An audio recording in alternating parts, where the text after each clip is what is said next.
Hello everyone, and welcome to the series premiere of Fallout Frozen Atom, a actual play of Modiphius's Fallout 2D20 campaign of Winter of Atom. My name is ELH the Game Master, and let me just say that I'm pleased to be finally back in the Fallout universe, running for a great group of individuals who we'll meet in a moment. I do have a few things that I need to make clear, though, since this is the series premiere. That way we don't have people wondering, well, why is he doing this? Why is he doing that? That sort of thing. So first things first, it has been about a year and a half since I've personally run Fallout. The last time I did was Motley Heights. And as fun as Motley Heights was, we weren't super mechanics heavy. We're changing that for this game. The players and I have discussed at length whether or not we want to go like quote unquote hardcore survival.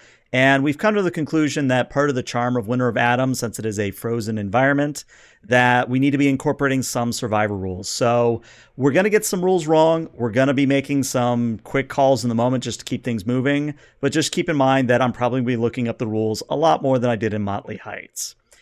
The other thing I want to address is channel point redeems. And chat, if you're watching this live, you can use your channel points here on Twitch to redeem things for the players. There are 2 AP redeems.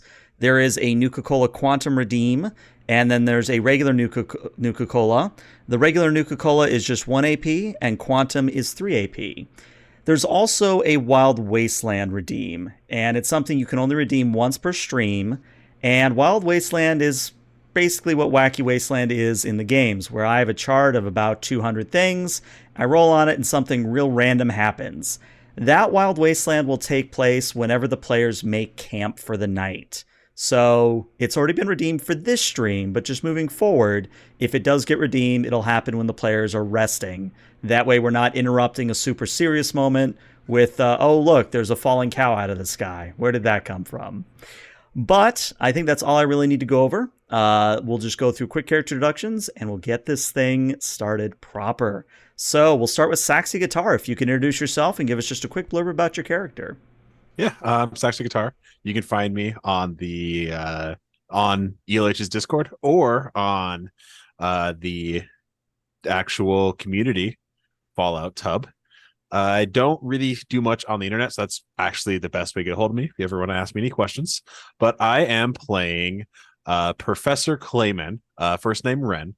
I am a connected with the Followers of Apocalypse, hometown of in the Dakota areas, and I have explored most of the wastelands studying plants, and now I'm spending some years in Boston doing the same. Very nice. Golden Octopus. So I'm Golden Octopus. I too am not on the internet very much, but you can find me in the ELH Discord as well as the Fallout 2D20 Discord.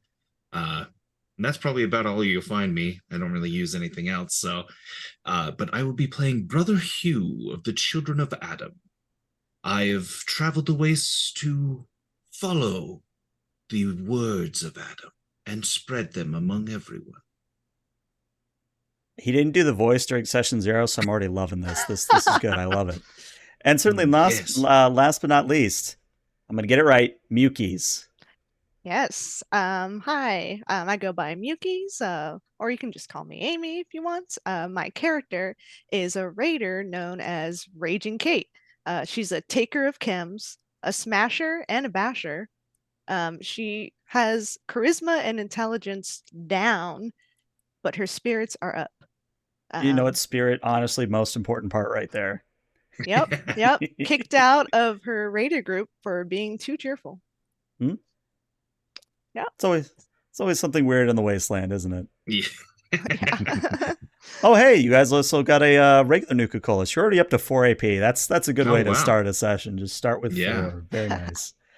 All right, well, since this might be someone's first exposure to Fallout, I'm going to do the classic intro. So everybody settle in, because war never changes. The United States of America died generations ago when the Great War ended civilization as we knew it. The atomic bombs fell. The radioactive dust settled over sprawling ruins, and the world fell quiet over the bones of all we lost. But life didn't end there. America became the domain of mutated beasts, terrifying monsters, weird and irradiated plants, wandering robots free from their creators, and surprising new forms of humanity. And the people who survived the nuclear apocalypse did what folks have done for thousands of years. They adapted and survived. They salvaged, rebuilt, and reclaimed what they could of the old world. Over the years, pockets of civilization began to take hold in the wild wastelands across America, fighting with each other over control of what little they had left. There are many stories of humanity's attempt to cling to life and build a new future amidst the ashes. This campaign is one such story. Now, before I go further, it is important for me to qualify that we are set within the Commonwealth or the Boston area, and that the events that follow take place before Fallout 4. Now, whether or not this has an effect on Fallout 4, I leave to your discretion as the viewer and as the player. But, as I resume my narration, as winter tightens its grip on the Commonwealth, crops are failing, supply lines are faltering, and residents of the settlements that ring the outskirts of Boston are flooding into the city. Refugees are seeking the relative safety and security of Diamond City, or what used to be Fenway Park. The problem is that Diamond City is full to bursting, and the mayor has decreed that the gates are closed to newcomers until enough supplies arrive to provide for everyone.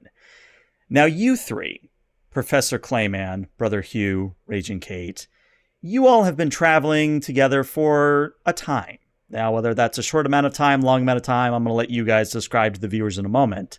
But I do want to qualify that you are approaching Diamond City. You're not quite there yet. You're maybe about 5-10 minutes away, but you can already hear that some form of a commotion is happening. Not something that you need to immediately run and investigate, but you can still hear that something is coming for you in the distance. But as we sort of pan the camera away from Diamond City and we see the dilapidated buildings, the ruined streets of Boston, if each of you could just very quickly go over...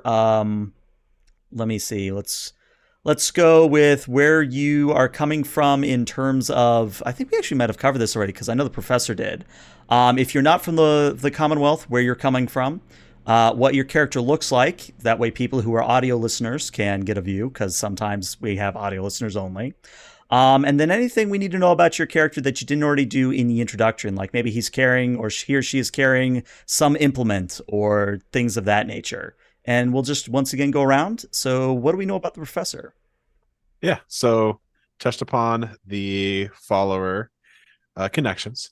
So it's cold outside, so I'm still have my over everything, my usual lab jacket. Under it, you can see a green heavy flannel in these cold times, wearing just some basic cargo pants and some jeans, just trying something to keep me where I can work in the dirt, but still keep me warm during these times. Not, if you notice, he has absolutely no weapons currently on him, and isn't a little worried that it might be a large crowd in front of Diamond City. All right. Brother Hugh, what do you got going on? Brother Hugh has wandered the wastelands from out towards New Vegas, but he's never quite visited it. He's been following the will of Adam towards Mother Soul's group in the Fallout that is down there. And from following those ways, he was able to find his way with his new compatriots towards Diamond City. As for what he is wearing some very nice vestments underneath a heavy coat. As for his primary weapon, it is nicknamed the Fist of Adam, as is a power fist. Very nice. And then what's the Raging Kate got going on? Yeah, so she's just recently, as I said, kicked out of the raiders who kind of populate that area just outside of Diamond Bar or Diamond City. And she kind of has that traditional raider look, the metal spikes, the leather, the straps. It's like punk meets Derelict from Zoolander. And she also has the classic green hair to kind of add to that punk look. And yeah, she's also chem resistant. So it adds to another thing that was making her raiders very upset. Cool. And primary weapon. Currently it's a baseball bat, so I'm gonna go melee and hoping to find a super sledge at some point. Your request to the dice gods has been noted. Ah, yes. But yeah, But it as also I might said, be the desire as- meter. yeah, You the won't be able to desire get meter, it now because now that you've put that out. oh Lord. But yeah, as I said, you all are walking together. You're about 5 minutes away, and I'm going to leave you guys to sort of role play and get a feel for one another in the role play, and then at a dramatically appropriate time, you'll arrive at Diamond City, and the full story will start. But to sort of set the scene around you, you've just sort of walked away from a chance encounter with another raider group, not the same one that Raging Kate came from, but you've already looted the bodies of what you could, and you are again proceeding towards Diamond City. I All right. honestly don't know where that coat guy keeps appearing whenever I'm in trouble. I honestly can't tell you guys. It's clearly does the he will look of like? Adam. Yeah. I honestly can't tell you anything about him. I just know he shows up, shoots the guy in front of me, and then I'm all good from there. I've noticed it since I was 5, and ever since then, he still seems to be following me. Looks like you got yourself a stalker. That could be the case. Or a guardian angel. Whatever he is, I'm looking forward to seeing him. Yeah, and sometimes it's not even him. Just odd lucky times happen to me like that. Also, Hugh, usual. If this place is crowded, can you please do the talking? I would prefer not to talk to a large, potentially angry crowd of people in front of Diamond City. Of course, of course. I appreciate that. We don't want any more incidences. Definitely. This is my first time going to Diamond City. Oh, I've always heard about it. I got my baseball bat here. All I know is that it has to do with Diamond City. I don't know what baseball is, but looking forward to seeing the origin and Yeah. hoping that I can sneak in there with you guys. You be my cred, my street cred. Of course. I don't think anyone will be stopping us. We're bringing food, and I hear that things have been a little scarce around here. You can tell by those raiders. They didn't have anything to eat. I wouldn't be surprised if they were eating each other soon. Yeah, I honestly could use more supplies. I'm running out of stuff to make our fires with, and I had to use my weapon last night to create the fire. And I'm Yes, almost out of but chems. That's your true. ingenuity has brought us quite a far way. Adam has clearly chosen to enlighten you. Who is this I Adam person you keep talking about? We That's a long bring this story. up all the time. He is the great creator from the divide. Through destruction, you can create infinite new worlds. But of course, we don't want to go through that again. Let's just say he's guiding us to this. Well, hopefully he's guiding me to some more chems. So we'll see. If that is his will, then yes. Yeah. Yeah. Always intrigued by your philosophies on things there, Hugh. Well, you were the one that enlightened me as to the similarities between the mute fruit and the Great Division. For the mute fruit, when it lays its seed, it can create new mute fruits, where with the divide, the atoms within our body are able to create infinite new worlds. But you have to have fertile soil. That is what I am intending to do with the both of you, by enlightening you and bringing the soil into a new enriched life, if that's my correct understanding. These plants don't quite make sense to me. We eat what we can. Yeah. Plants. You know something about plants, right? Yes. Plants do seem to find a way. Even sometimes better than us creatures in this waste. Well, I haven't seen any fertile soil or whatever you speak of, so There's a there's a glowing mushroom over there. Oh, you know what? I think I spoke too soon. You know, I think I'm just gonna stop talking and I'll just do the bashing. Brother Hugh walks over to it and he inspects it closely, and then he picks it up and says, "Clearly another gift from Adam." And then he eats it immediately. Eats it immediately. Excellent. Well, let me see. What do I want to damage you for radiation damage on this one? It's gonna be nice. It's just 1 radiation damage. One rad, or do you want me to roll for it? Nah, just 1 rad. Okay. But the reason I'm doing that, for those who are unaware, the Children of Adam have a very special ability that they get to store up radiation that they can then unleash on melee attacks. It's a really cool ability. It's really cool. But yeah, what I would say in terms of taste, it's spicy. At least that's my understanding of people who have eaten things like plutonium and uranium by accident or on purpose. It's spicy. It's not hot. It's warm. But it is very spicy. I can feel the glow moving through my body. I've always wondered if I could use glowing mushrooms to treat cancer. I used glowing mushrooms to dye my hair, and once the glow disappeared, it kept growing green. So permanent dye. Yeah, Another I don't sign of Adam. understand that one either. Hugh might have a point on this one. Yes. Adam has clearly blessed you. He has prepared your body. Just I'm ready. I'm ready to receive his glow. Yes, those chems that you take may be able to expand your mind to his lessons. I believe it. I'm ready to see. You know, you show me what the Adam guy's got. Oh, give me time and I will. Yeah. This is going to be a good group. Do you believe that he's saying Adam as a person? Yeah, that Adam guy. Well, he's definitely a person. He's with us at all times, though. He is not a singular being. He is in all of us. So he's watching us right now. As I was saying earlier, I'm pretty sure that his strange friend that comes and bails him out may be an angel from Adam. Or some. Well, something brought you here, whether it be Adam, plants, whatever it is you're after.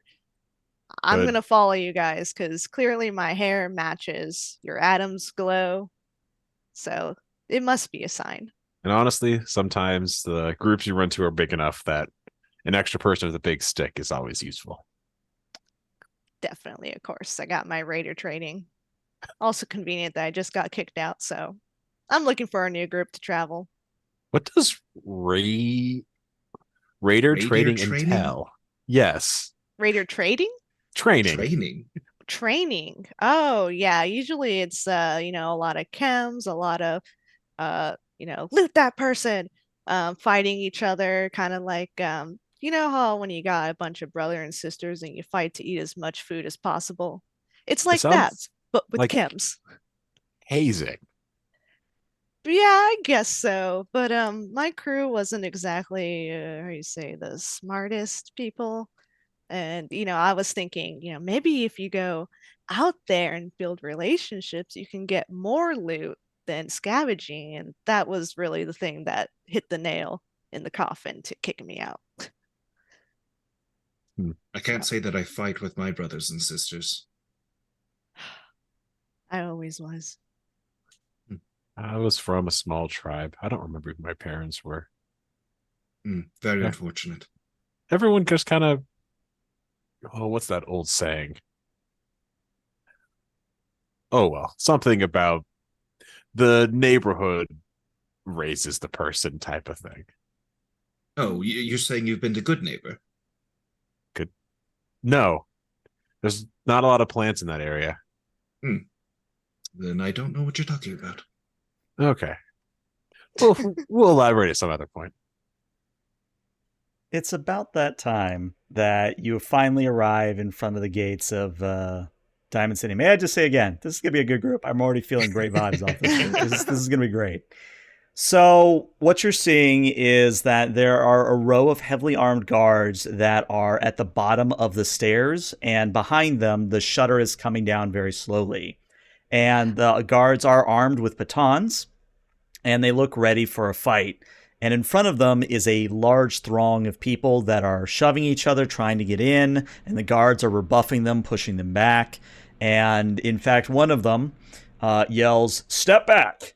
And the shutters continue to grind downward, and the freezing refugees are surging forward to try and meet those shuttering gates. They're screaming and shouting in a desperate attempt to reach the relative safety and worth of the settlement, but all it takes is a sharp crack from one of the guards' batons to send a figure to the front of the crowd reeling, that the crowd realizes that they're too late, that they will not have shelter in Diamond City for the night. And each of you is now on the outskirts of this refugee mob. Now, they're still trying to get in. They're still trying to press against the guard in a futile attempt to raise the shutters and all that.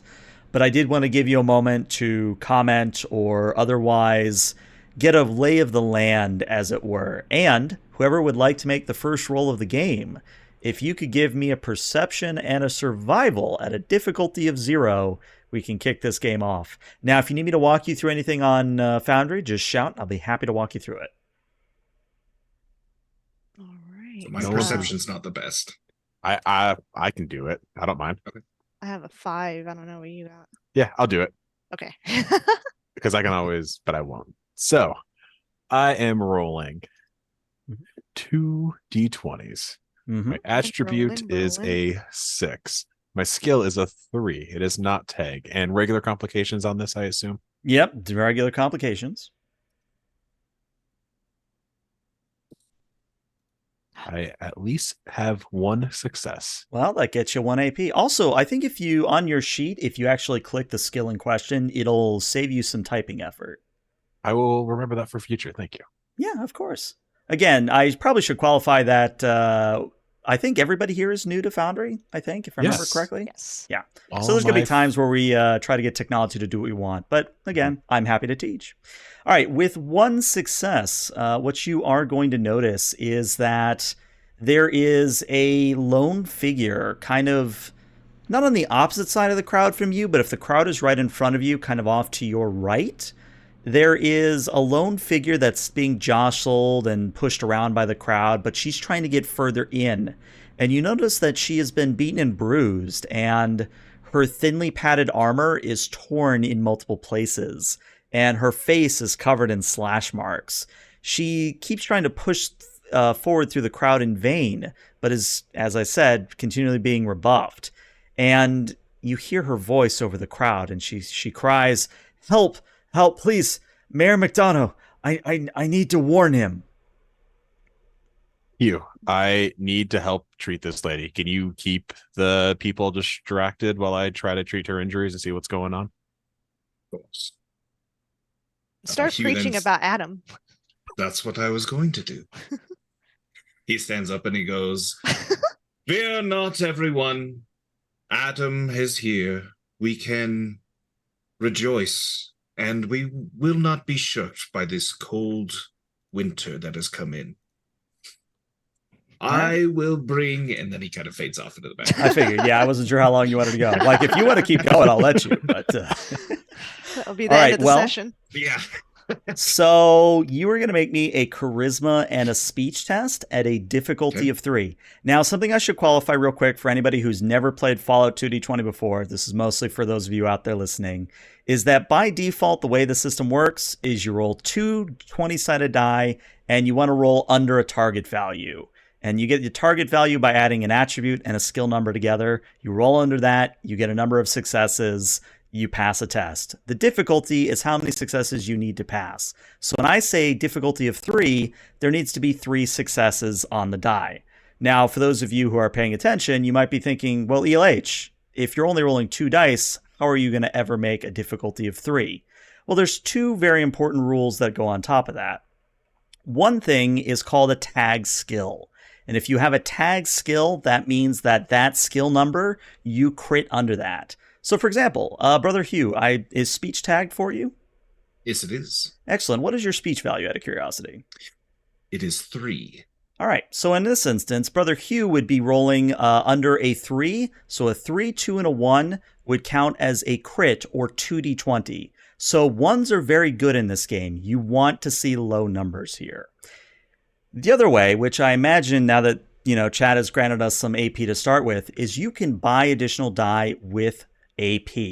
And the cost is a little bit nebulous depending on how many die you've bought, but as a general rule of thumb, 1 AP will get you a 3rd die, 3 total AP will get you a 4th die, and 6 AP will get you 5 dice total. Another quantum. Yeah. So yeah, again, Chad has provided another quantum, so you're already capped on AP. I would encourage you to spend some. Yeah, in fact, I will spend one right now. Okay. I'll spend an extra one, man. Why not? Yeah, go for it. Go for the 3. I only need 3. I'm charismatic enough. Famous last words. Oh, there you go. no. I ate my own words. And there you go. Those of you that are paying attention to the chat there, the blue is a critical success. So that's how you discern whether or not it's a regular success or if it's a crit, because that is the number there. Oh, I did that backwards. I was using my free reroll from my fancy hat, but I was hoping to get lower, but I didn't. Okay. Well, you still got your 3, so that's what you Yes. need. So the crowd does kind of look at you, and they looked like at first they were panicked and hostile, but they're really digging this whole Children of Adam thing. Like, you've got them enthralled. Like, they're starting to listen, and maybe they think you're going to sell them some like special item that's going to keep them warm through the night. But while you're doing that, Raging Kate and the Professor, what are you two doing? I'm taking Kate to back me up, but I want to go treat this person so she clearly looks injured. Okay. So as you get closer to her, she does stumble and fall to the ground. And as you step up next to her and I assume offer a hand? I'll help her up. Okay. She takes the hand, and I would say without ever needing to roll like a perception or survival here, she is on the verge of collapsing from her wounds and exhaustion. Her eyes are fluttering, and she's even worse shape than, from a distance, where she just has signs that she's been through the ringer, is how I'll put it. But she kind of takes your hand, and in a very tired voice, she says, I don't know who you are, but I just right now, I'm just going to heal up your wounds. Then you let me know what's going on. But first, I take care of you. Okay. Okay. I'm Evie. Evie. I'm envious of that name. Ren, nice to meet you. Yeah, All right. I'll keep watch. I'll be the And guard. I will attempt to treat her. Okay. So what are you treating her with, I guess is the question here. Just with my, if you don't mind, just my own medicine skill. Okay. Go for it. I'm going to say, let's set this at a difficulty of 3 as well. Okay. Let's go. Definitely spend an AP. Okay. Should I spend? No, I have enough luck that I can reroll. So I'm going to spend only 1 AP. And then Okay. I'm going to roll a medicine check. So I click that, do that, roll 3, roll. And that's 5 successes. Very nice. Wow. So another teachable moment for those listening at home. If you score more successes than is required on a test, you are able to bank those extra successes as AP. Now, there is a cap on AP. You can only store 6 at a time if you're the players. I myself, as the game master, can have as much AP as I want, and the players can give me AP to do different things. But what matters here is that you have 7 AP at the moment, which means you have 1 floating one floating AP that will go away if you do not spend it immediately. It's 2 to make it faster, correct? Correct, yes. It is 2 AP, if I remember correctly, to make your actions a little bit quicker here. Okay. In fact, yes, it is. It halves the time for a test to be attempted and resolved. I can't think of anything else to use it on this second other than just making her pain go away faster. All right. Well, I think that you could obtain information. also a value, yeah. Ooh, I could, Let's. Yeah, I always forget that's only one, right? Only Mhm. one per question. I always forget about that. Um, can I get a sense of maybe where she was coming or who she was with from her clothing? Yes. And go ahead and mark yourselves down on the AP there. I believe you're down now to 4 after the spend. Because I went to Um, 5, I earned 2. so you were at 7, then you spend 2 to have the thing, and then you ask a question, so it would be 4. Oh, Unless you don't want to have it. Do you still want to have it, or do you want me to answer the question first? let's just. Well, why not? We'll use it all. We'll have fun. Use all the Yeah. use that all that AP from 4. Okay, fair enough. So what you're noticing is that it's hard to make out on the tatters of her clothing, but she has Diamond City caravan symbols on her. She probably was a caravan guard at some point. Okay. Caravan, you say? Where's your Brahmin? Oh, and she actually kind of looks a little bit amazed at the professor and goes, "I, you could do so much good, but if only we had someone like you when the caravan was attacked." I can't I always do it this fast. well, what is your name? Most people just call me Professor Clayman. You can always just call me Ren as well. Okay. Well, you looking to get into Diamond City? We were hoping to restock on supplies at the very least. Well, is it just you two? The one distracting the people who were pushing you around is also with us. As I point to Hugh going on a rambling about Adam. Oh, he's quite the charismatic individual. I almost feel enraptured myself. Yes, it's a great thing to have around. Understandable, but all right. Gather your friend, and I'll get you through. I'll get you inside, but we got to go talk to the mayor. I jump 'Cause, up and down and wave at Hugh. Okay. And Hugh, I'm gonna let you describe how you get away from the crowd because I just love hearing it. So, as a summary, you should let the radiation in because it brings a new warmth through the glow of Adam, and it will be able to sustain you more than any fire truly can. And with that, I let you all rest, for you'll need energy to do Adam's work. The crowd And then does he- begin to disperse, and you hear a few comments about. So, did I hear that right? He wants us to eat radiated mushrooms? I mean, that's what it sounded like. I mean, you kind of saw how he had the glowing teeth, right? Yeah, I don't know. What was that all about? And the crowd does disperse, allowing you three to come together with Evie. All right. Yeah. Should we let Evie do the talking? Do you know these guards?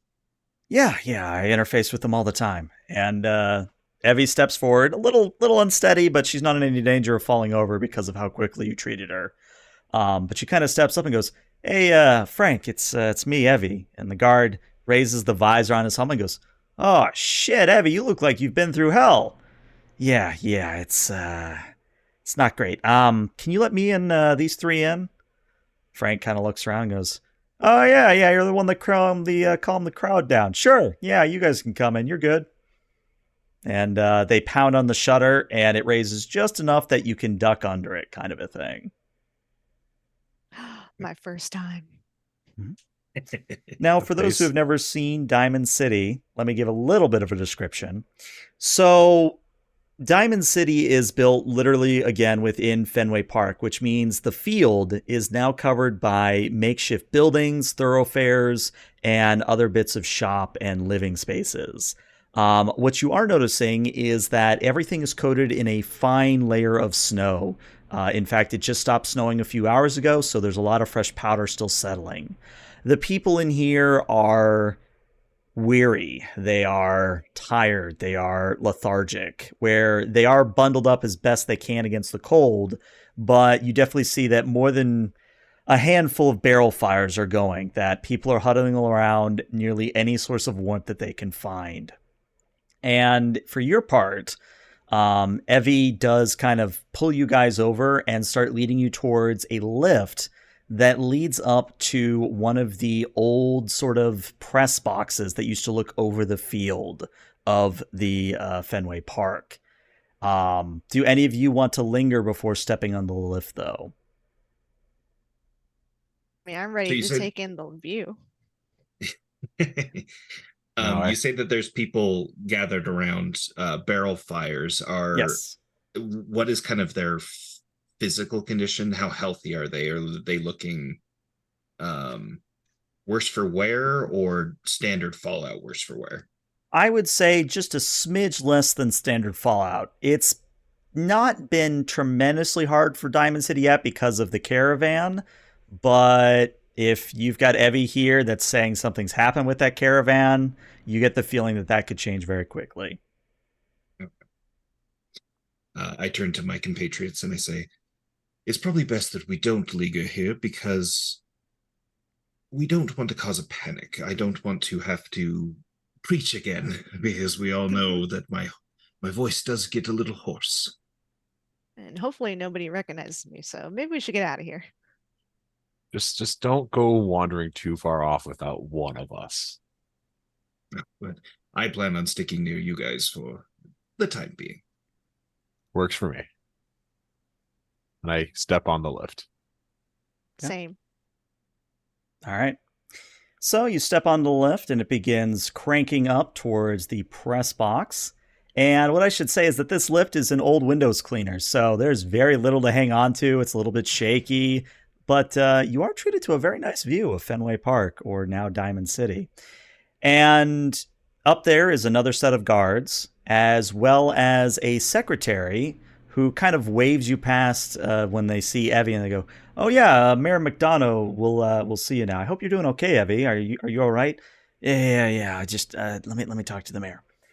And when you actually enter into the office proper, what you see is an older Wastelander, older than most. And I qualify that by saying that he has streaks of silver in his hair and a dad bod, is how I'll put it. He's definitely got a nice belly going on, kind of a thing. Which, to have a dad bod in Fallout times, that's saying something. You know that this guy is eating well. But as you all are shuffled in, he kind of looks up from a pile of papers that he's looking through on his desk, and he is initially wearing a frown, but it gets even worse as he sees Evie's torn uniform and battered appearance. And I'm going to do an accent for him, or at least attempt an accent. I apologize in advance. Well, this doesn't bode well. We were expecting you days ago, Evie. Where's everyone else? What happened? And Evie, for her part, says, "Oh, it was awful, sir. The caravan, we were ambushed, we were attacked, and I ended up having to flee. And well, they're all dead. They're all dead." And you can just see a look of defeat sweeping across the mayor's face. And then he kind of looks at the three of you, and there's just this little glimmer of hope in his eyes. "Well, perhaps we have a opportunity here. You three seem new to the city. May I assume that this is your first time in Diamond City proper?" For me, yes. I normally avoid the bigger cities in the Commonwealth. I've heard tell, but I haven't been around these parts. It is indeed my first time to see Diamond City in all of its glory. "Well, I will make you a deal. If you go and travel to where the supply train was attacked and recover the supplies, if there are any to be found, I will grant you citizenship in Diamond City, meaning that you can come and go from the city as you please, and you will always have a warm place to sleep at night." This seems very agreeable. Yeah. That could be very useful right now while it's cold outside. Yes, and I fear that the winter's only going to get worse, especially if the caravan has been disrupted such as this. Well, let me also say this. I do have a bit of material I can spare as well. I will give you, GM speak, 10 common materials. if you need it to survive out in the wasteland for the trek to the supply train. And I should qualify that I do mean a literal train. We were using this train to basically ferry supplies around a railroad stretch, and it was kept in good repair, at least until now. And he kind of looks at Evie. Evie, where were you attacked exactly? And Evie says, well, it was at the end of the line when we were moving from the train to the wagons attached to the Brahmin. Ah, yes, that would be a 24-hour journey from here near a radio tower. So if you're looking for a landmark, definitely look for that radio tower. But anything else, Evie? Can you tell the good people here anything else?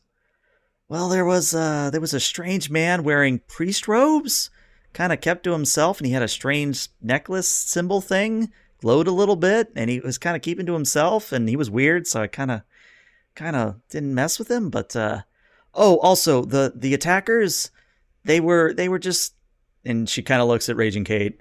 They were kind of just raiders, but they knew where to strike us exactly. They knew where to hit us. Well, It's too smart for my grave group. news. Does seem Indeed. oddly connected. Indeed. You said there was a person in priest robes and a glowing symbol around their neck. Could you describe that more?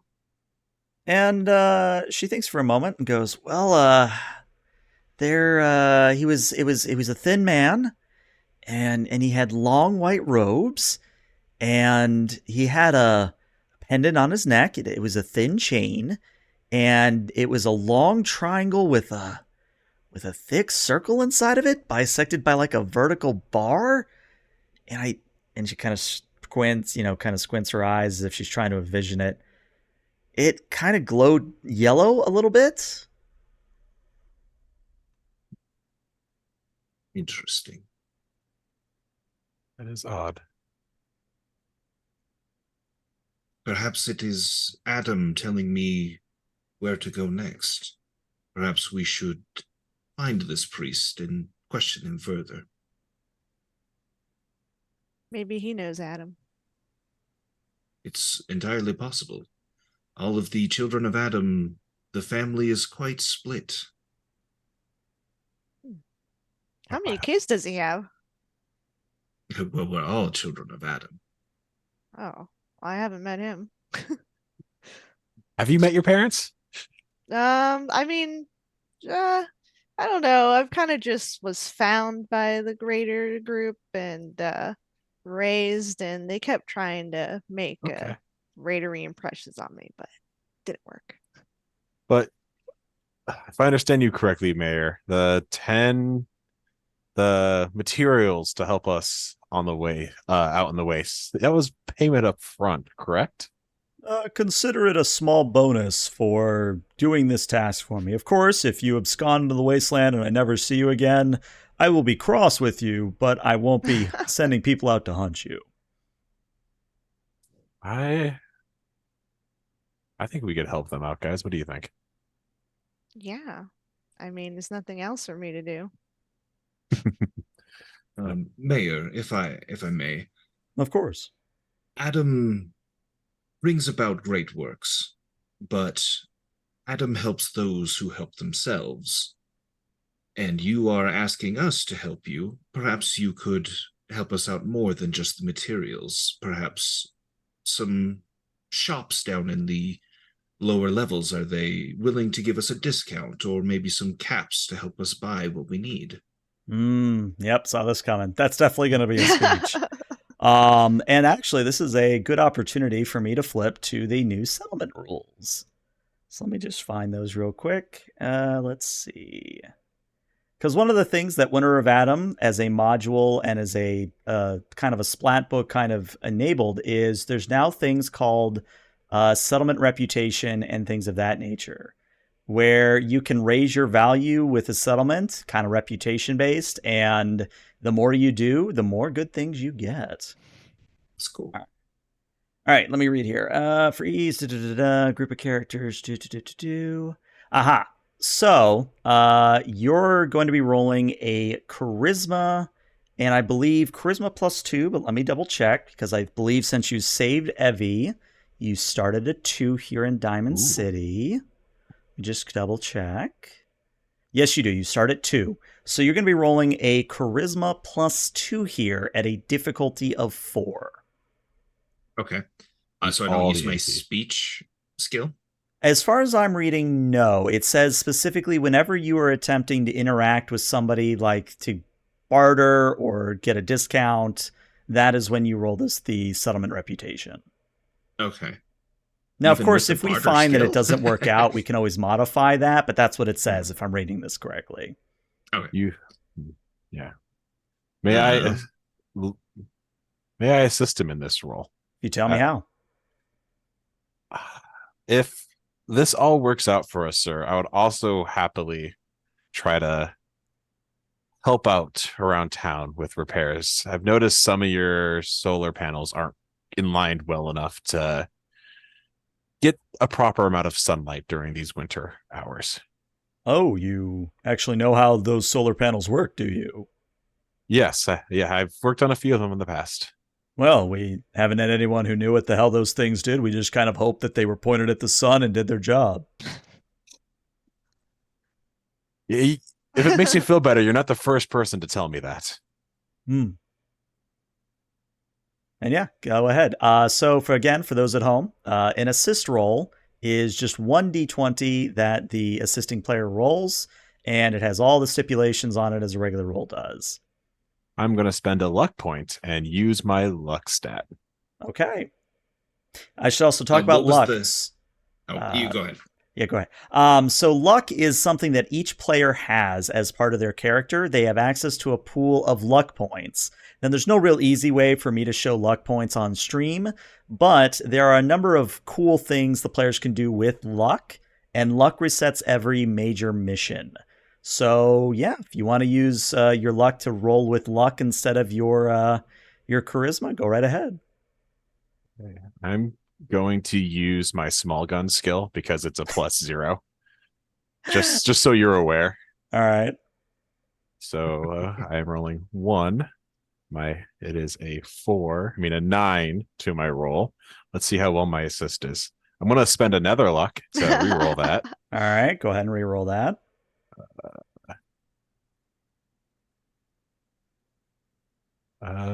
Select the dice to reroll that one. Now what?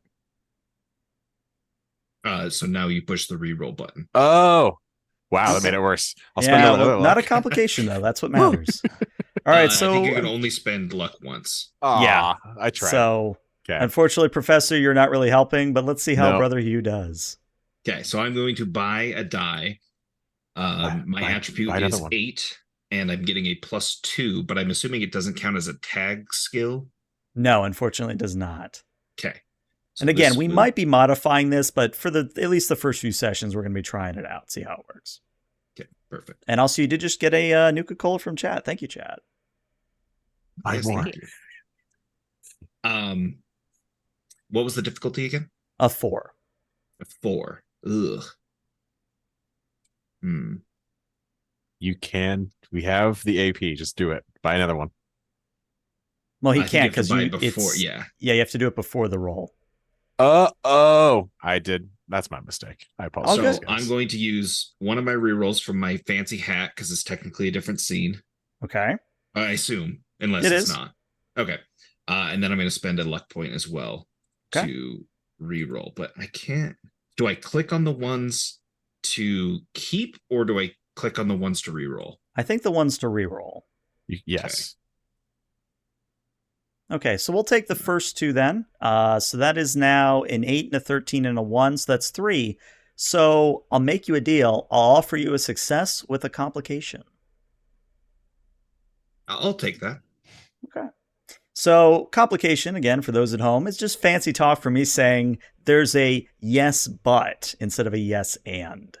So the mayor kind of scratches his chin a little bit, maybe runs a hand through his hair and says, all right, you know what? I'll see what I can do. If you are able to bring back a majority of the supplies that we were expecting on this caravan, and you are able to figure out and deal with the people who attacked the convoy in the first place, I will see that you receive a moderate discount in the settlement. However, and he looks specifically at the professor, I may task you with dealing more than the solar panels. As long as it's not something sewer system related, I would probably have helped if you asked the first time. So I'm fine with this. Well, let me put it this way. The last guy we asked if he had a degree in theoretical physics, and he said he had a theoretical degree in physics, and you can see the problem there. Has that man been to Vegas? I've heard this line before. Wait, we did kick him out of... How long ago did you hear this?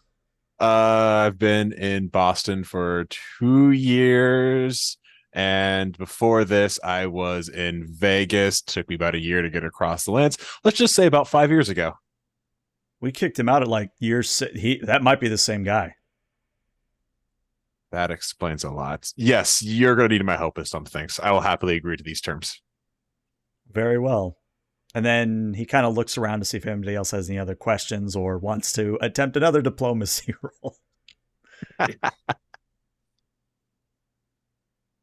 Mayor, how goes the spirit of the settlement? The spirit is... Well, I'll level with you. It's not great. We, of course, have food stores that will last us, hopefully, until you get back, but there's already been talk of what happens if we run out of food. And that discussion is happening more and more often, and it's beginning to show on the people's stress levels. And these caravans, where do they connect from?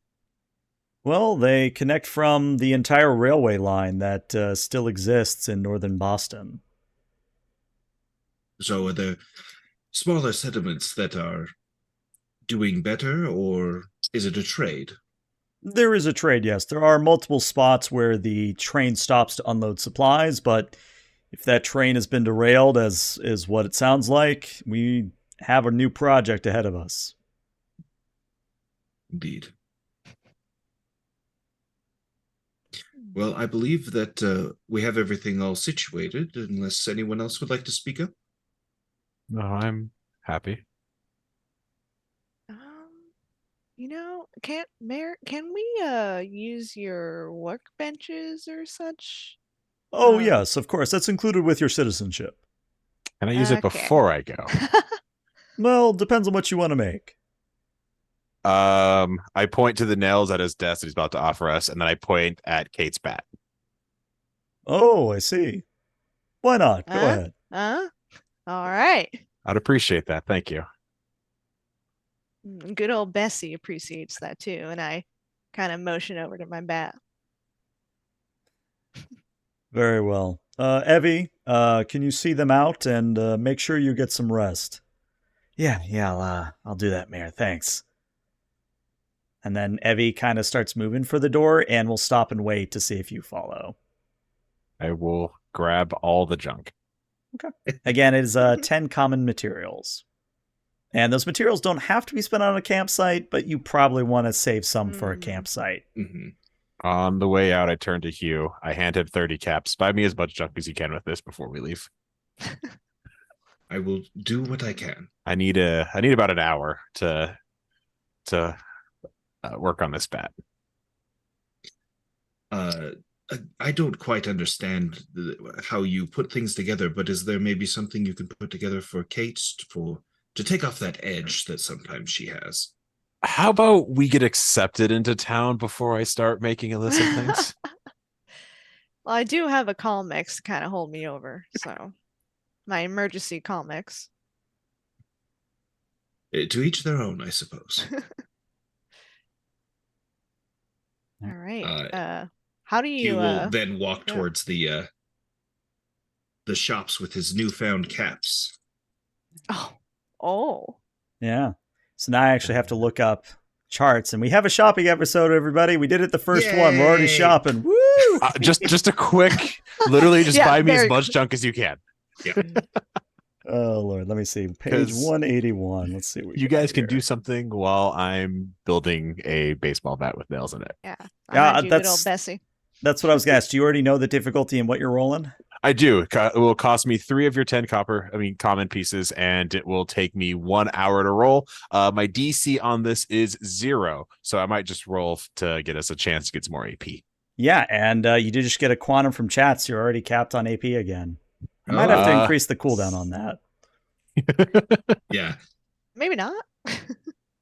I'm trying to think, where do I put? You may want to spend Common some of the pieces. AP to shorten that time because we may not want to wait around for an hour. True. So this is common.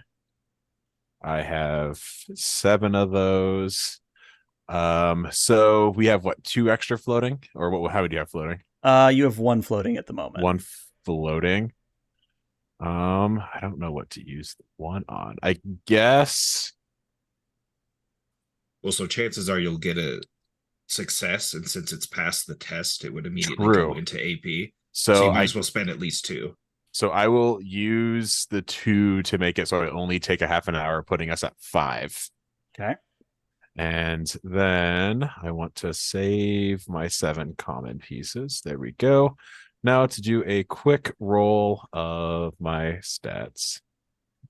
So this is a repair check. It uses my intelligence. Why Feel free to take your time because I still have not found the cost of different junk, unfortunately. If anybody knows the page, please feel free to point it out to me. I do, actually. It is page. It's the start of the crafting section, which is in survival. Then it is page. I'm lost already. Maybe I don't. I'll help you find it, though. But if it's under crafting, that's one place to look real quick. Let's take a gander. Let's see. The very top of crafting, or maybe the section above it. I know each piece of junk's worth 2 things. Right. And I don't know if the store here will have junk as general. There it is, page 208. 208. Aha. Oh, I'm looking at the page already. I'm just blind. Okay. So it looks like it's 2 pounds and 2 copper. Unless you would allow the stores to have just pure material, then you want few more pages. Nope, same page. Common materials, uncommon, and rare materials has their listed prices as well. Yeah. So what I would say is that you could potentially buy up to 5 uncommon materials and up to 10 additional common materials at this juncture. So let me do the math on that. 5 uncommon, each is 3. That would be 15. And then the common would be 1 each. So that would be 25 total if you wanted to get all the materials. Well, it's up to Hugh. I gave him the money, but if he had me speaking in his ear, I would be okay. I am aware of how much he truly wants all these pieces, and he is a wizard with them, so I will provide. So the question is, so I have barter skill, but there's the successes. Ooh. Settlement rapport. I can't even think of the term for it. Reputation is a good way to think of it. Reputation, yeah. Do I use my barter skill, or would I use that instead? I think since you're currently neutral, you don't have the settlement rank or the settlement citizenship, quote unquote. Okay. I'm going to let you roll barter here because that makes more sense to me. Okay.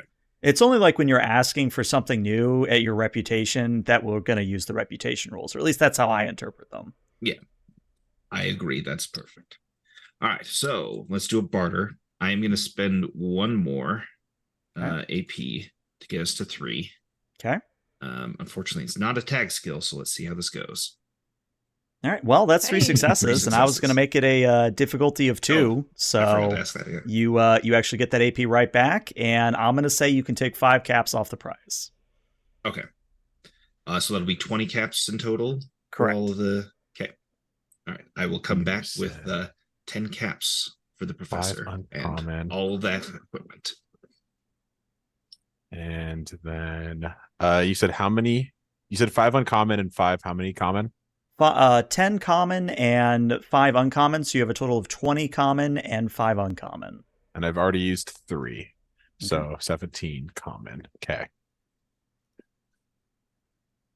Then And don't forget, we do have the journal to track all that with. I hope somebody's putting it in loot. I have already added it all to my charts. That also works. Okay. How are you doing on weight? You know what? I 100%. I might know the pricing of junk, but I don't know the weight of. I think it's common just pieces. 1. Like, if I'm reading the same thing, yeah, it's a weight of 1. Everything's Weight a of 1 each. Oh, Mhm. I'm fine. I have no weapons on me, Okay. which are the heaviest things in this game. I just worry about your strength. I know that you're a I poking type. I have 5 strength, so I'm average. Okay. I'll make up for it. I have 9 strength. And I have Note to 3 s- luck, so 3 note luck to points. self. Oh So no. that's where it came from. Then I guess assuming I would, because it would take me half an hour to build this bat. Assuming that was the case, if we still have more time, I guess since I still have now 50 caps left, should we go buy food since this could take us? He said 24 hours. We forgot to clarify if he meant that's assuming we don't sleep. It's 24 hours if you take at least 1 break in the middle. Okay. So we should have at least enough food for 2 days in case we get stranded. How are we all on food? I have tons of food. Adam has seen fit to provide me with plenty of succor. I have 2 days worth of food on me. I Kate? have nothing. No, unfortunate. I got the old pat down on my way out. Is that where all my random food's been going? Yeah, I guess I'll give you 30 more caps to go buy food. How much caps do you have? Look, man, we haven't been in a settlement for a while. So Yeah. I have a lot of caps. I have 15. Also, I get to sell I can sell the things I make. And you know the things I make. Good This things. is true. So Strong things. So what does the food dealers look like then? Yeah, I was gonna say, let me pull up the food here. Is there any particular food item you're looking for, or will any do? Do you guys have any- Unirradiated. Unirradiated. Well, that's where you're Preferably- wrong. yeah. You Alright. need irradiated. That's how you get Adam Oh. into your soul. Okay, so how about anything? And the unrelated stuff unirradiated stuff go to us, as in Yes. me and Kate, and the radiated food goes to Yeah, you. just shove it his way. All right, let me see what they've got here. Let me just roll here privately. Okay, so if you want to buy Instamash, nope, that's irradiated. You wanted specifically unradiated. Hold on. Preferably. Radiated, that's the word. But if it can't, it's Let's see. If you would like a Mirelurk egg. No, that's irradiated too. I can read these charts. Hold on. Let's see. Okay, here we go. So if you want noodles, as Chad has said, that would be 20 a pop, but it would heal you 6. Mhm. If you want iguana on a stick, that's 33 per, so a little bit pricey. But if you want grilled radroach, that's only 7 per. There's also, if you do want to have at least 1 combat die of irradiated, there is the Fancy Lad snack cakes at 18. There is also a gourd, which is only 6 caps. And if you really, really, really wanted to go cheap, there is gumdrops, which have only 5 caps to them. Well, I guess you could also go for a carrot for 3, but that's also irradiated. All right. So you gave me 30 caps. yes, I'll give you 15. I'll give you 15 Okay. caps. I as get well. 15. I Got will 20. give you 5 more to make it an even number. Okay. You got 70 caps between us. Let's. Oh, nice. All right. I still might have 20 more. How do you have so much? I have nothing more. We're not good so- raiders. So up front, let's do the barter check to see Okay. if I can bring those prices down. I can Yep, go also ahead. craft food if you just grab Yeah, that's kind of what I was unprepared like. things. Yeah, I feel like I can buy a lot of those. So I'm going to set the difficulty on this as a 3 just because it's food you're trying to get. okay. That's understandable in these So days. I'm going to spend. Also, we should be at 6. No, never mind. I'm miscounted. Yep, 5's good. Yeah, so I'm going to spend 3 so that I'm rolling 4. Okay. Okay. Only 2, unfortunately. So Mhm. the good So I news will is it's... Oh, do you I'll have a spend a reroll? luck to reroll. Okay. There we There go. you go. There's your 4. And yeah, I'm going to say you can take a 15%. No, that's we're not going to do percentages here. Take a 10 cap discount. Okay. And I'll basically clean out as much food as we can possibly get, like as much as they'll let us. Okay. So in that case, I'm going to say you get 5 crispy squirrel bits, which cost 30 overall. You get, let's see, you get 5 carrots, which cost 15.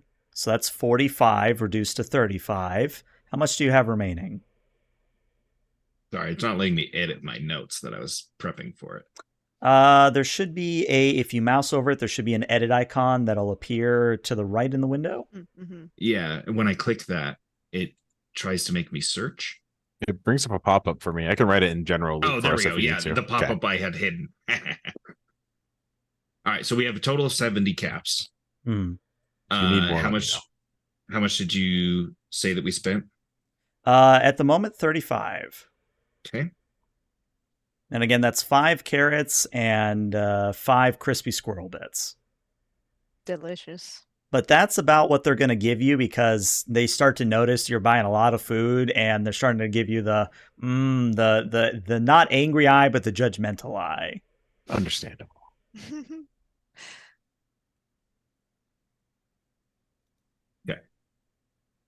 Have you done your And crafting I will roll out of say curiosity? thank you so much. I did. I sadly rolled a 0 on a challenge of 0 with no complications. And so I have a bat. Took me, because I had the extra AP, the half an hour to craft. And Kate now has a spiked baseball bat. Yes. So, Thank you. Oh, I have to put the mod on too, which is, I think, another 0 skill roll because of how high my stuff is. Huh. And I can just assume I did that as well. Yeah, fair enough. But yeah. So do you need me to let you know what that mod does? Yes. I Kate? could pull it up, but that would be much easier. I can do that.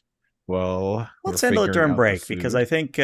I think break, because we're coming up on break time anyway. So let me ask this.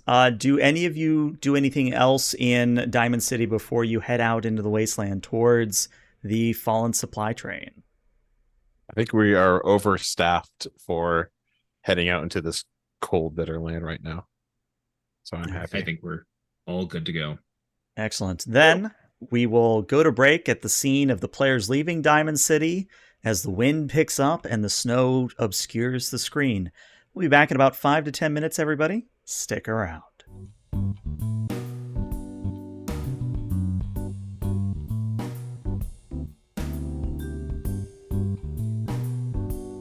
And welcome back to part 2 of the series premiere of Fallout Frozen Atom.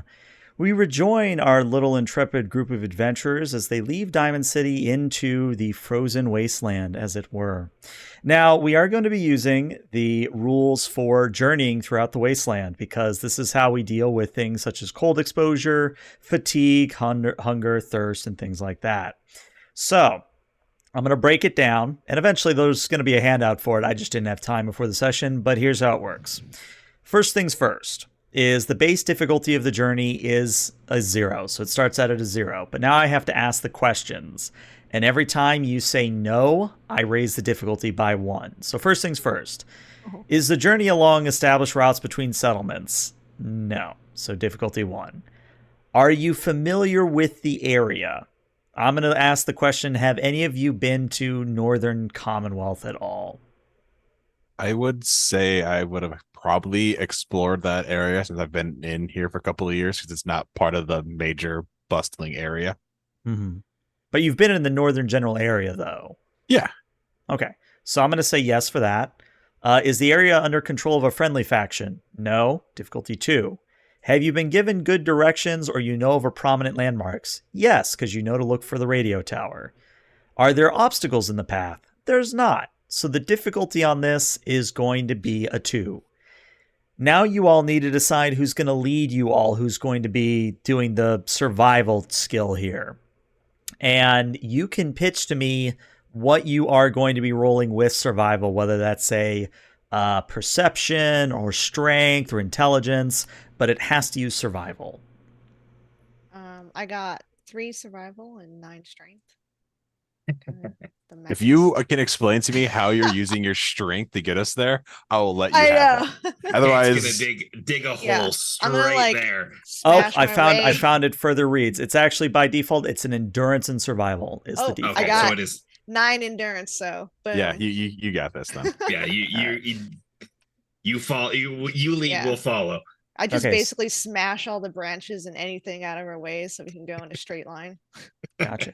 So there's more to it. So now that we know that Kate is taking the lead here, you now get to set the speed, Kate, where if you want to double the journey duration but reduce the difficulty by 2, you can do cautious speed.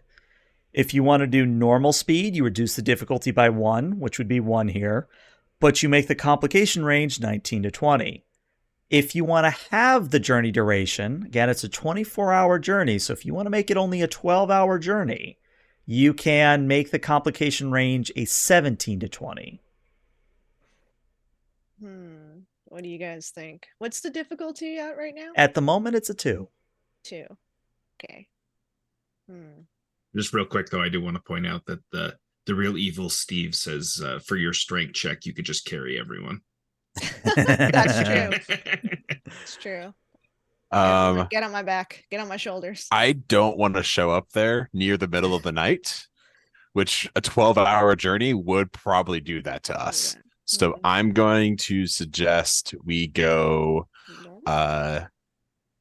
regular. However, I would also worry about the slow, mainly because they look like they needed those supplies. Yeah, I would say probably regular. Yeah, we'll do normal speed. All right. Then, in that case, Raging Kate, if you can give me an endurance survival, difficulty of 2. Actually, no. If you go normal speed, it comes to a difficulty of 1. Okay, so Foundry. Mm-hmm. Okay. I just click on survival. Click Yeah. on survival, and you can choose how many dice you want to roll. Make sure you set the complication range to a 19. 19. Okay. And are we allowed to assist with this? If you tell me how. By the will of Adam. I was gonna say. How about since I know the area, I'm using my knowledge of the area to at least help her point her in the right direction. I'd allow it. You're on my shoulders. Yes. So I'd make an intelligence survival roll then. I'll give you intelligence survival, sure. Okay. Does he go first? It doesn't matter. Okay. Yeah. Technically, rules as written, the leader has to get at least one Plus success in order for an success. assist to occur. Correct. But Okay.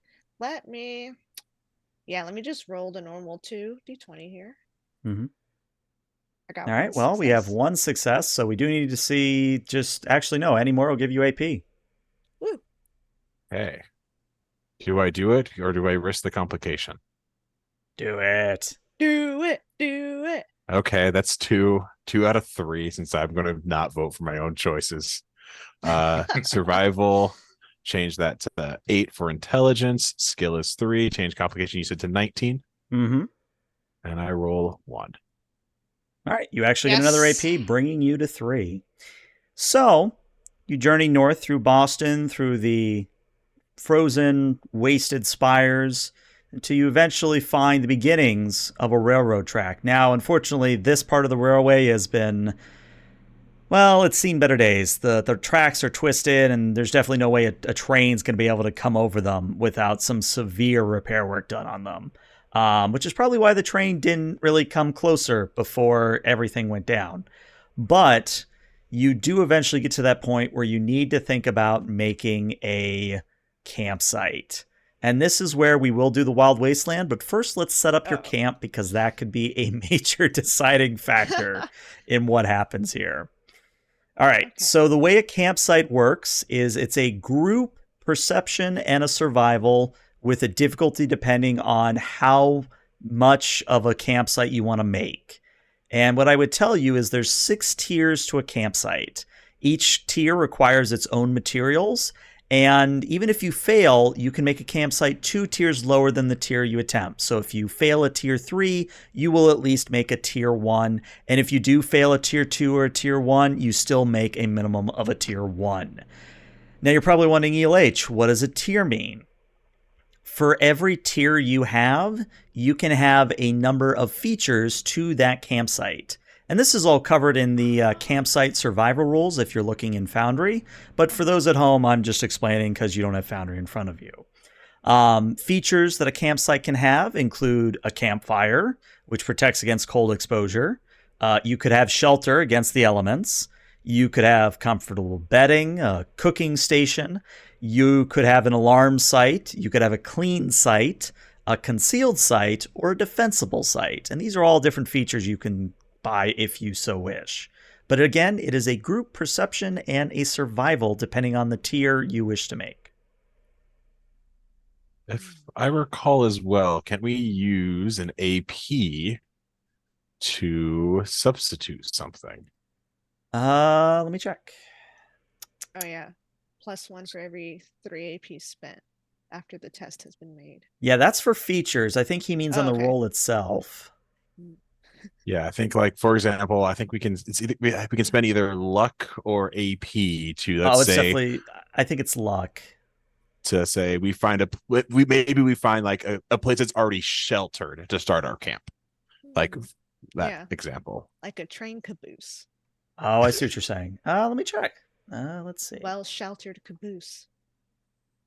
There's kind of the general luck of the draw feature of luck that lets you negotiate with the GM about that. So maybe that's what you're thinking. I can go to Google. I can look at the book. What is Google? Google is where I have this drive where I store it's like a holodisk, but I store everything I need in there. Like, for example, a copy of Winter of Adam, because I was going to DM it before I got offered to do it for you guys.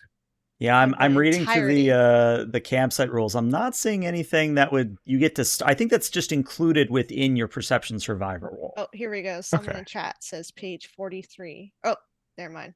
34. 34. Yeah, that's the one I'm looking at. No, you are right. Thank you, Stiletto Assassin. Thank you. Yes, you can spend 1 AP to find the ideal place to set up camp. And it reduces the difficulty test to build a campsite by 1 for every AP spent. Thank you, Stiletto Assassin. I appreciate that, man. Thank you. I say, just to make it easier, I say we spend the 1 AP to state we find a place that already has like a shelter to prevent us from in case it snows tonight. Yeah, I agree. Okay. And I think we should go for tier 2 right now. We don't need to go too intense. I think campfire shelter. Tier 2, so we go campfire. We can then go comfortable bedding, and then to make my concern is clean site, because diseases are horrible. That is true, and we don't want those. I'm fine with the irradiated spots. It's everything else. Oh, you're fine. In fact, I think Brother Hugh would be sleeping in there. I agree, Assassin. So, because I can build a campfire, not a campfire, I can build a cooking station if we need it without the rules. I just need an extra hour. So I don't think we need that one. We've Alright. decided we'll use our AP point for shelter. So you're thinking campfire and clean site. Yes. So I should Sounds qualify real good. quick. It doesn't actually give you the thing right. It just reduces the difficulty to build the campsite. Mhm. Okay, so we got Oh, so we can make it a 3. I'd still have to spend the extra uncommon parts. Okay. Yes. But we'd be rolling for difficulty 2 as a group. Correct. I think I'm okay with this. Everyone okay with Yeah. that? Yeah. Yeah. Let's do Okay. it. We are going for a difficulty 3 camp. We're going with shelter, campfire, and then clean site. Okay. So, thanks to your AP spend to lower it down, that's a difficulty of 2. Again, it is a perception and a survival test. I will spend a luck point to use luck. And survival. Okay. And I roll 2 APs. I have to roll at least 1 success for you guys to help me out. 9, 3, no complications. Roll. All right. So, yeah, we definitely want to see an assist from the other 2 at this point. Okay. So to change up the special with the skills, do I just when I click on the skill, would I just change the attribute number? You got it. Okay. Sweet. And then remember, as an assist, you're only rolling the 1. 1. Okay. Let's see here. All right. No Uh-oh. help from Kate, unfortunately. All No right. help No from- help from So Hugh either. I'm going to attempt to use a luck point to reroll my 15. yeah, that's that. You got to save it here with that 15. Okay, Whew. there you go. You got your 2 you needed. You're good. Saved All right. us. So, if you want campfire, shelter, and cleaned, I'm going to say you all find basically what is it called? The rocket gas station. Is it Red Rocket? Red Rocket. Yes. You basically find a dilapidated Red Rocket to spend the night in. And the good news is that there's no sign of diseases or poisons. You do find a few little spots of glowing mushrooms, but it's not like setting off a Geiger counter or anything. But as you all settle in next to a campfire that you've got going, you're protected from the elements and all that. This is where the wild wasteland that was triggered earlier by chat will come into Yes. play. All right, let me roll on the table. I am so excited for this. All right. You all role play for a bit, and I'll interject when the wild wasteland happens. Hey, Hugh. See some glowing mushrooms. You hungry?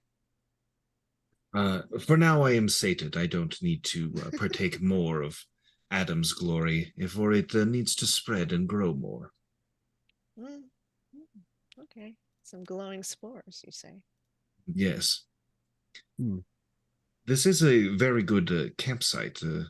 I'm glad that we were able to find it. It's been a little tough to find good sleeping arrangements nowadays. Yes. We'll have to remember this on our way back. Maybe we can stop here as well. It is a good idea. You hear a I'm dog. just- You hear a That's- dog bark. Dog meat. Free dog meat perk. I Right. Should did we anyone else hear that? the wolf? Yes. Yeah. The not so wolf, more like like a personal wolf? house dog wolf. A small bark. Okay. Boof. Should we? Perhaps we should go take a look. Yeah. Yes. Let's peer out. You poke her head out the red rocket. You poke your head out of the red rocket, and there is a corgi wearing a commissaire's hat. Oh. Wild wasteland, everybody. I attempt to pet the dog. It is receptive to your pets. Yes, I go pet too. It is also receptive to your pets. Yes. We're all pets. Brother Hugh, of course, would join in on the pets. All right. I it is being offer it a thoroughly warm petted. fire for the night. The corgi does kind of look at the fire, and it kind of noses at it, like, can it go sit by the fire? Oh, of course. And I pick it up and put it by the fire. Very nice. Oh. It curls up in a little ball and begins sleeping. Oh. I think he made the smartest choice of all of us tonight. And then I it do yawns believe, in fact, adorably. he is a good boy. Roll Yes, to I pet don't the know. dog. Critical failure. Oh God, no. Your Kate strength too strong. Roll No, yeah. complication. Yeah. No. I lightly pet the dog. But yeah, No. for the time being, you just have a random corgi wearing a hat in your campsite. I don't want Alright, him perfect. to leave. Well, look. If I made my fire well enough, it will last a few days.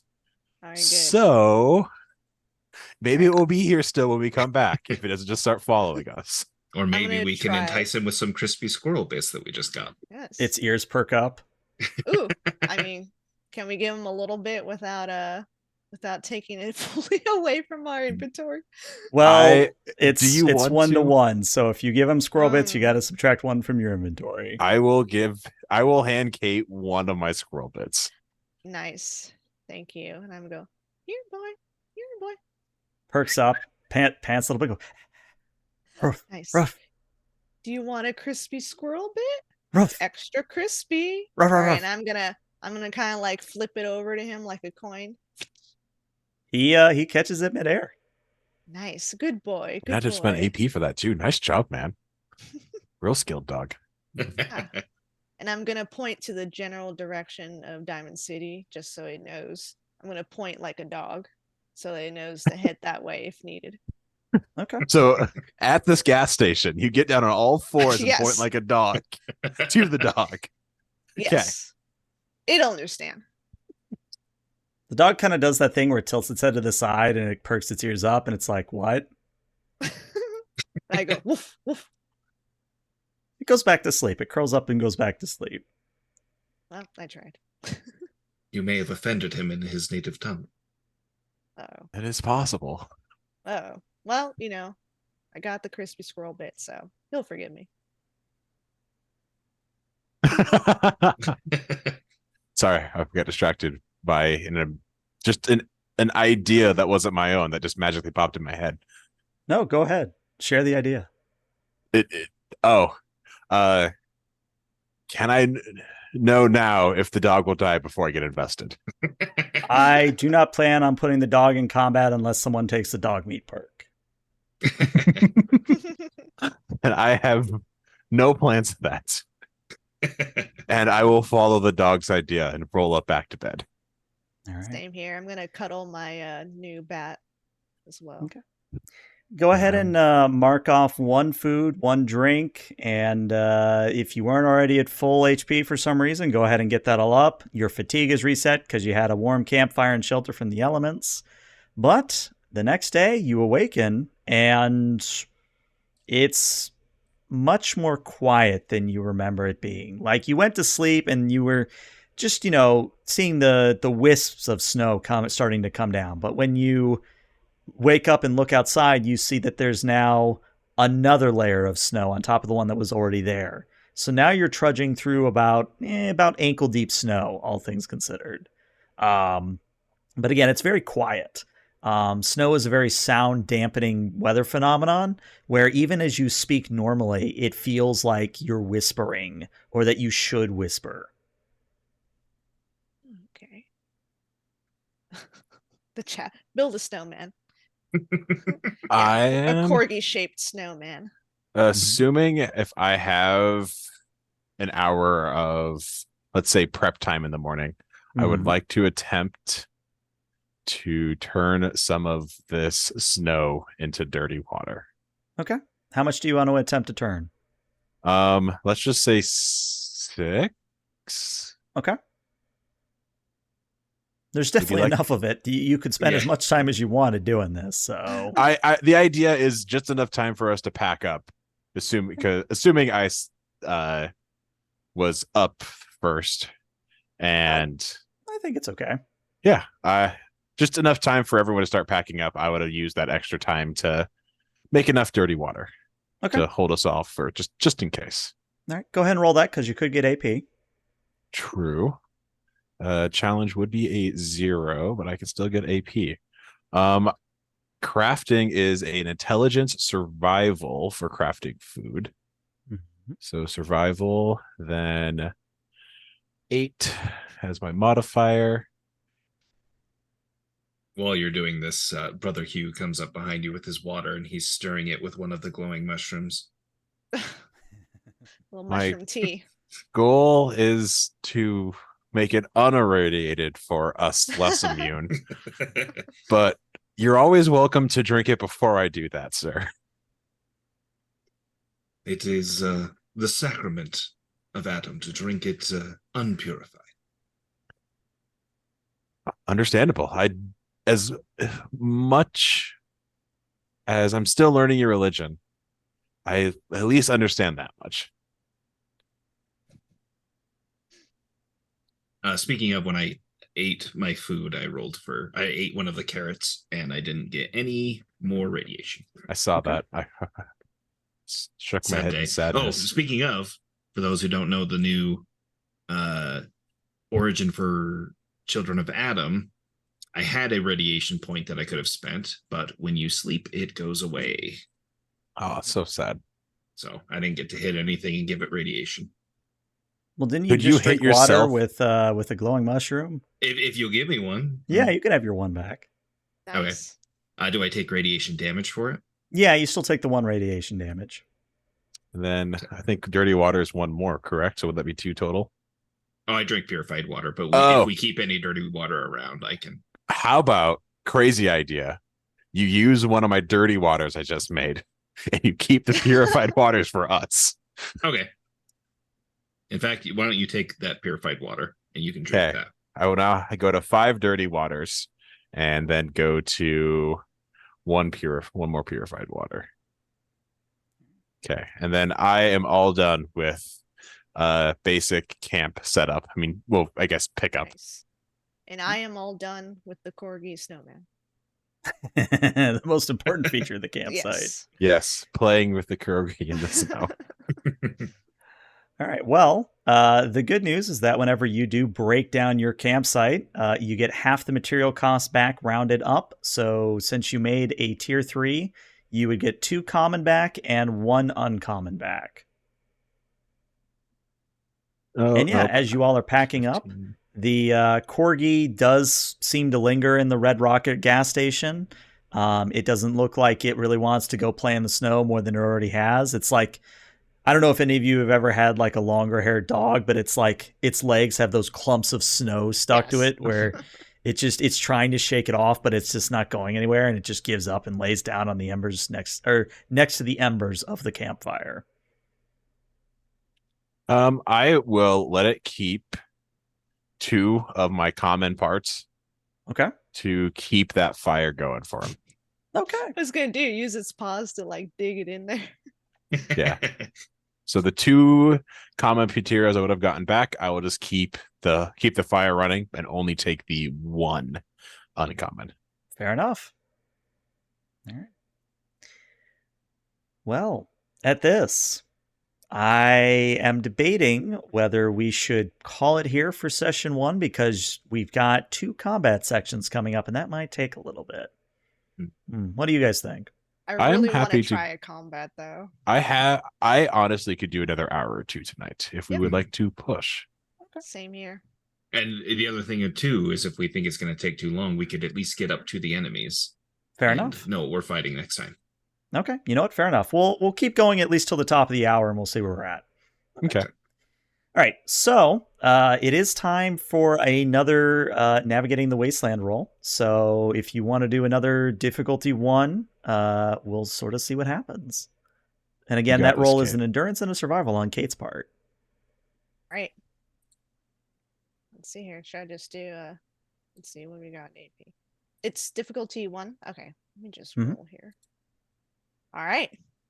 Got it. And that's what you need. All right. So let me go to the relevant section here in the book. Okay. All right. So as you get closer to where you've been told the train derailed, you actually start to see a thick column of black smoke on the horizon. And as you sort of spawn in the distance, you do indeed see a ruined 2-car train. It's definitely been derailed, and it looks like it's been blown off the track by a large explosion that tipped the cars onto the sides and left a small crater in the ground where the rails once ran. A thick column of smoke again rises from the wreckage, and there are small fires still smoldering and burning among piles of ruined crates and torn sacks. There are signs of a desperate battle everywhere. You're seeing bodies strewn across the icy ground. You're seeing bullet holes in the sides of the train. And you're also seeing smears of blood that still look fresh, even though they probably have begun to dry. And again, this is on top of the snowfall that has already occurred. So imagine all that with just kind of a dusting of snow across of it.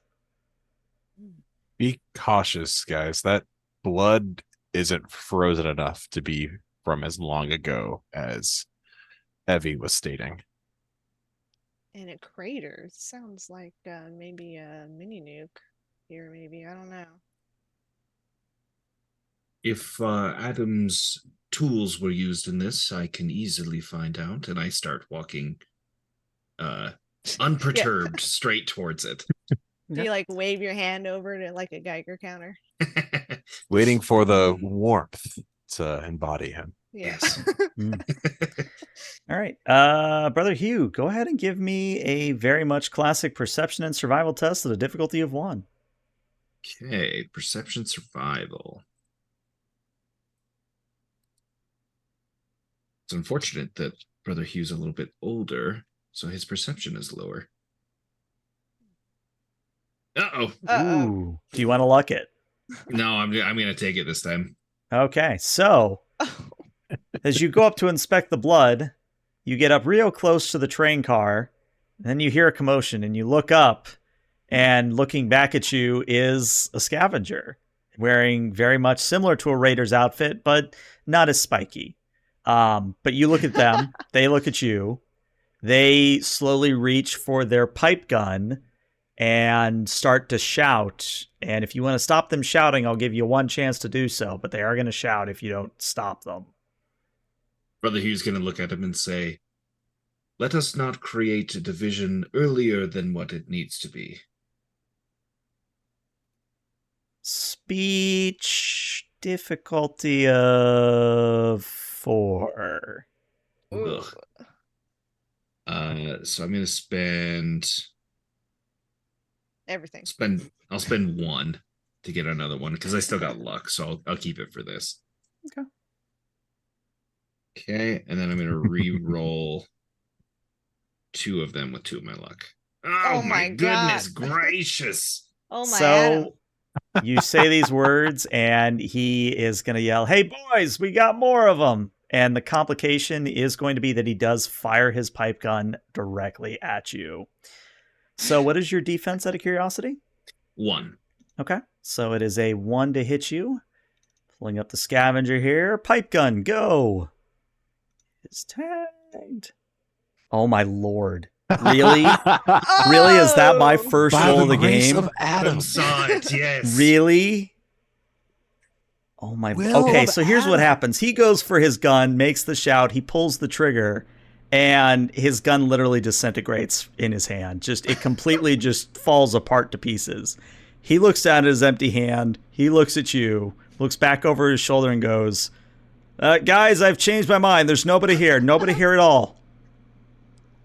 "Are you sure, Frank?" "Yeah, I'm sure. There's nobody here. Totally not someone that's about to punch me in the face. Nope, nothing like that at all." And he You looks are- back at you, Brother Hugh. You are a good man. An So, honest man. what are you doing here? Like, I know I just tried to kill you, but what are you doing here? What are you doing here? We were coming to look for the supplies of the caravan that has clearly been destroyed, and he gestures around the wreckage. Oh, I mean, I figured somebody would come looking eventually, but and he kind of holds up his hand. Let me just be very clear. My boys aren't the ones that did this. This is all the work of a raider group out of a nearby bunker. And you know this how? Well, because we maybe sort of were kind of watching, kind of waiting for them to leave so we could come in and do our own pickings once they left. Hmm. Did you by chance see where they went? Yeah, and they point over the horizon, and you can just see barely in the distance, even covered in snow, there's a bunker. I notice that it's been peaceful so far, so I walk up next to Hugh and go, we do need to try to get some of this back to Diamond City. Well, I mean, I mentioned to Hugh.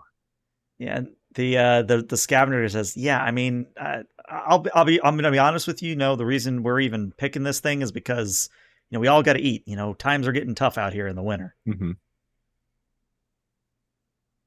But I tell you what, if you let us leave with some of the settlements, or if you let us leave with some of the supplies, maybe we could cart them somewhere with you. I think the terms of our contract, sir, is majority. By definition, that's 50, let's just say 1%.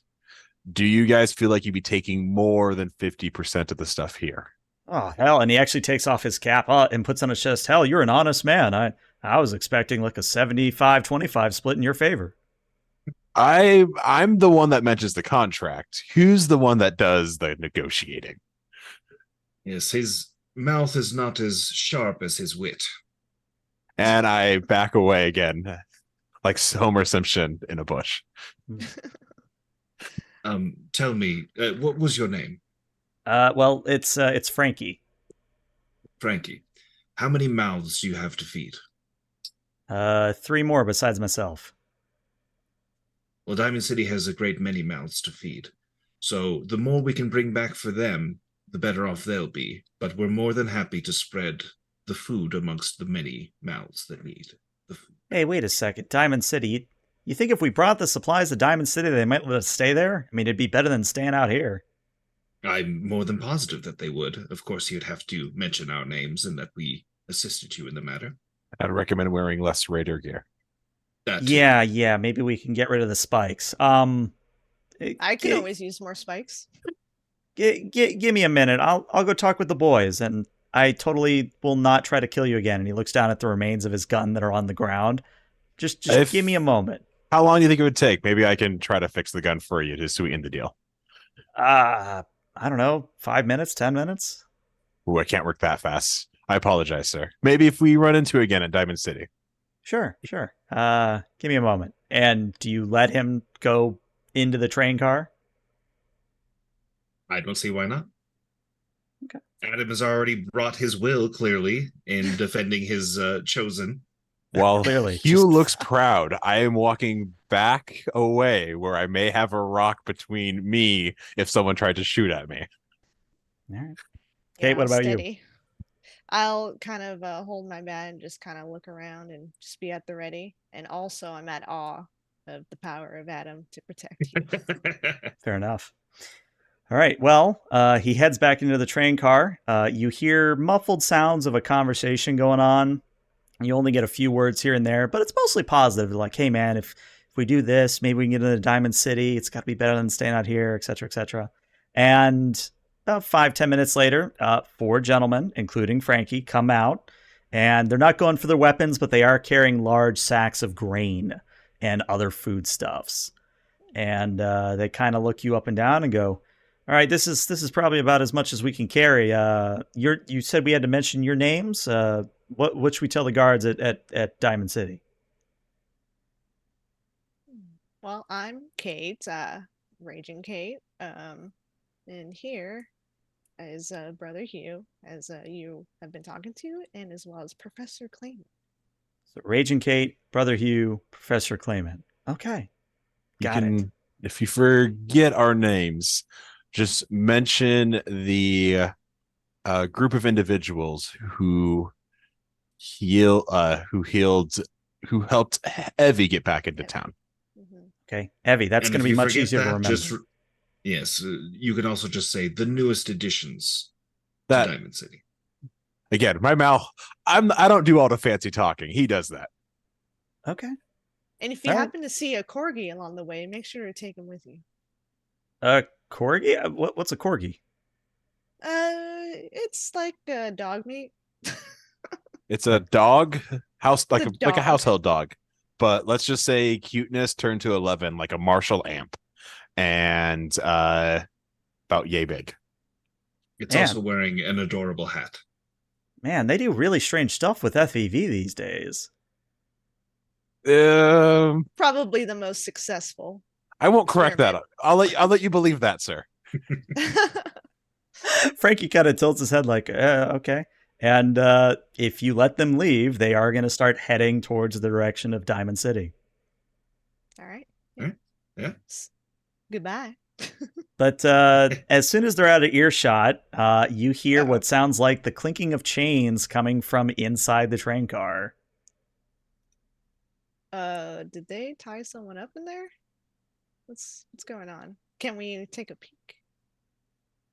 Would you like to take a peek? Yes, Brother Hugh will walk in again, unabashed by the situation. Well, Follow you remember behind. that thin gentleman in the long white robes that Evie described to you? Well, Mhm. you see him. He is in the back of the carriage through a haze of lingering smoke.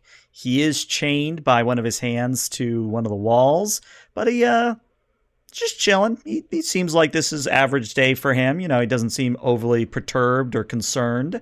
In fact, he's humming some sort of a tune, and he's clutching that strange symbolic pendant that was described earlier.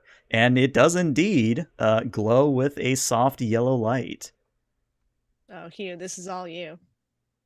Upon closer inspection of it and seeing it firsthand, can I tell if this is Children of Adam related? Yes. In fact, you would know that it's for him to have a radioactive item like this on him, he's got to be a child of Adam. Now, what sect he is, you have no idea. Hugh will step forward and say, "Greetings, brother. It seems you're in a unfortunate circumstance." Kind of looks you up and down very calmly and goes, "Brother, you are also a child of Adam." Indeed, I am. Wonderful. It seems Adam has brought me here today to meet you. Indeed, the will of Adam is great.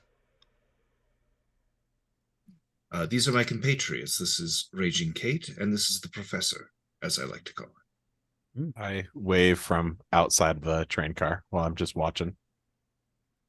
Well, I am Brother Landon. I am an acolyte of the last son of Adam. The last son, you say? I don't believe I've heard of that sect. Well, from my understanding, it is a new church that I actually heard on the radio. And there was a prophet known as the last son of Adam that his speeches were very convincing. Do you know by chance where he was?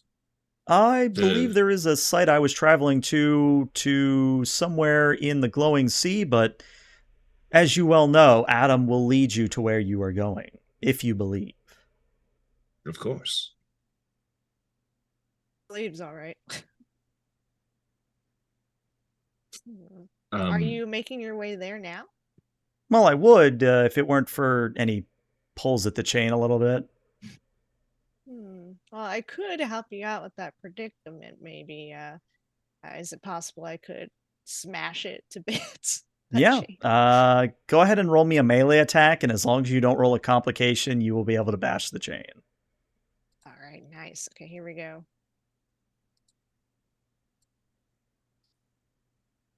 Nope, that's damage. Oh, sorry. I'm so sorry. Okay. You're good. You're good. It's definitely enough damage to break the chain. All right, there you go. Yeah. You actually you got a crit. So yeah, go ahead and cap yourselves on momentum. So you break the chain. He very calmly kind of takes off the rest of the manacle, kind of rubs at his wrist, and then does the stereotypical sleeve within sleeve bow and says, "Well, it was a pleasure meeting the three of you. Unless you require anything of me further, I will be on my way."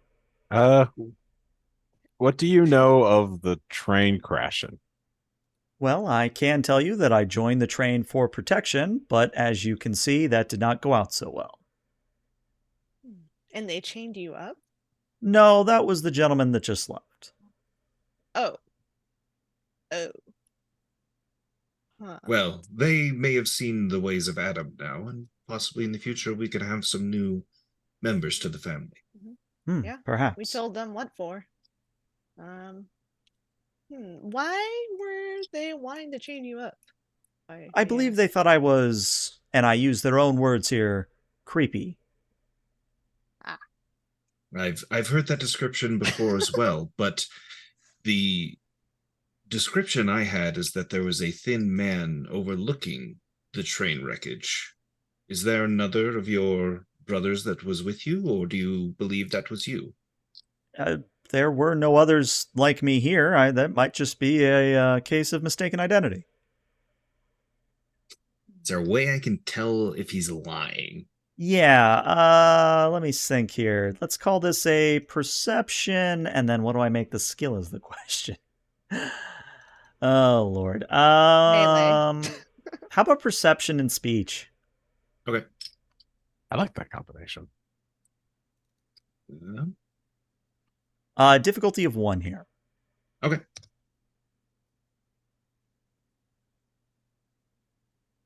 I'll just roll those 2 as is. We have to spend. Well, do you want to luck it? Can anyone assist this one? He has to Well, have one because he didn't roll an success. initial success, so you actually can't Oh, assist him. yes. Correct. Okay.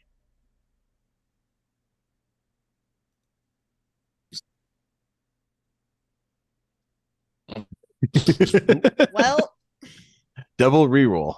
wait. Oh, okay. Wait, why? Take the Yeah. first one. Yeah, why? Yeah, we'll take the first one. I don't know why it rolled twice there. All right, well, you do have 1 floating momentum, but what you can tell is that he is being very truthful and very forthright, just like you are. Okay. So I'm going to spend the extra floating to get the additional information. Okay. So from what Evie told us, he was outside already overlooking the wreckage, right? Mm-hmm. Like he said that he was on the train, but Evie said that he was like watching from the outside. So how, I guess, why did he stick around? Is there anything that I guess I can ask him, like, why did you stick around after you after the train crashed to get caught in this manner? Well, to be honest, and he motions down at his necklace, during the crash, this went missing, and I could not leave without it. I'm actually kind of hoping that the last son of Adam will use this symbology.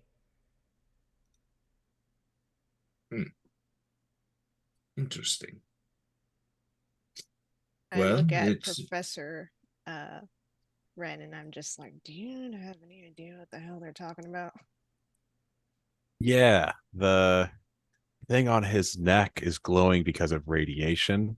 He's hoping if he brings it to this new Adam dude, not Adam dude, the new son of Adam dude, that maybe he could help him.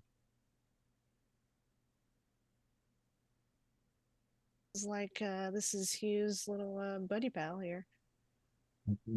I trust Hugh in these situations, so I'm just gonna let him keep doing the talking. He hasn't misled me yet, so I trust him.